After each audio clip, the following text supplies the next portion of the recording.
c'est certain que quand on part une démarche, il faut être très patient.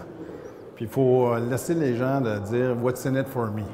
Parce qu'au début, c'est du méconnu, puis chaque fois qu'il y a quelque chose qui est moins connu, les gens, on les garde élevés, ils ne savent pas trop, dépendant du contexte. Comme nous, dans notre cas, c'est une usine syndiquée.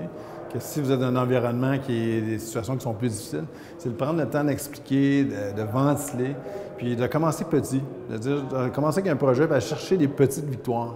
On n'a pas visé de dire, OK, on part un programme qui va toucher tous les secteurs. Nous, on n'a pas fait ça. On a vraiment commencé avec un département, avec une personne, puis qu'est-ce qui est arrivé? Bien, ça a pris 3 essais. Il faut accepter l'échec. C'est normal. Ce ne sera pas facile parce qu'on veut changer une culture. Puis une fois que cette première graine-là est semée, puis qu'on réussit à avoir ce premier changement-là, bien, c'est comme dans un jardin, tout d'un coup, ça va commencer à pousser à droite puis à gauche. Ça prend beaucoup de temps aussi, il faut être patient, dans le sens que ça ne se fait pas dans 1 an ou 2, ça va prendre peut-être 2 ans, 5 ans. Dans notre cas, ça a pris jusqu'à 10 ans à la finalité que j'ai présentée. Mais la beauté, c'est que comme dans un jardin, vous allez avoir trop de concombres, trop de tomates après un bout de temps. Les gens, ils en veulent de plus en plus, puis là, c'est nous qui devons ralentir, puis faire en sorte que...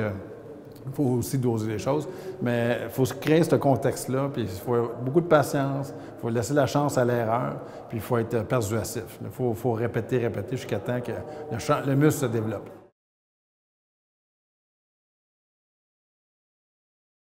L'outil qui a été le plus déclencheur chez nous pour lancer un peu notre démarche d'innovation, ça a vraiment débuté avec le Sururaku, qui veut dire « smooth and easy ». C'est le lean manufacturing de Bridgestone mondial. C'est notre Bridgestone Way, si vous voulez.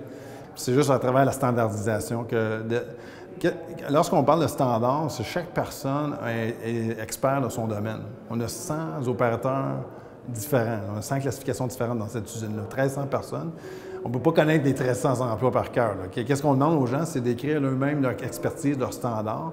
Puis ces gens-là qui deviennent bons à écrire les standards, mais viennent de notre référence pour les nouveaux employés, mais aussi pour stabiliser les opérations. Mais la beauté de ce système-là, c'est que ça force à écouter les gens, à les impliquer, à écrire, à faire en sorte qu'eux, ils développent les façons de faire. Et qu'est-ce qui est le plus important d'une organisation, c'est le savoir-faire. Mais ces gens-là font ça.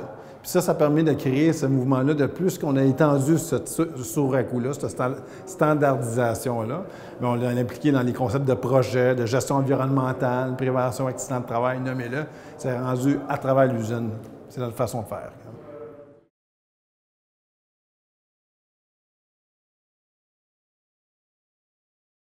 Le virage 4.0, surtout dans l'intérieur d'une usine comme Bridgestone, Joliette, qu'on est 2 de la capacité mondiale chez Bridgestone, alors que c'est une compagnie de 1300 personnes. On est 143 000 dans le monde.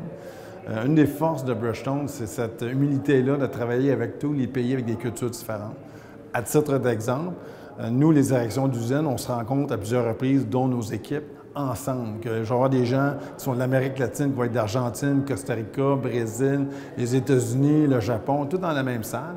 Évidemment, on parle en anglais qui simplifie beaucoup les choses, mais on échange les meilleures pratiques. C'est une compagnie qui encourage beaucoup le benchmarking, qui est très fort chez les Japonais, mais aussi benchmarking dans le sens, pas juste dire qui devrait s'améliorer, mais c'est de faire en sorte d'aider l'ensemble du groupe à performer. Que quand une usine ou un groupe de personnes a une bonne idée, mais cette idée-là ne sera pas gardée comme un secret, ou plutôt elle va être partagée pour pouvoir bénéficier pour l'ensemble du groupe. D'où qui fait une des grandes forces chez Bridgestone.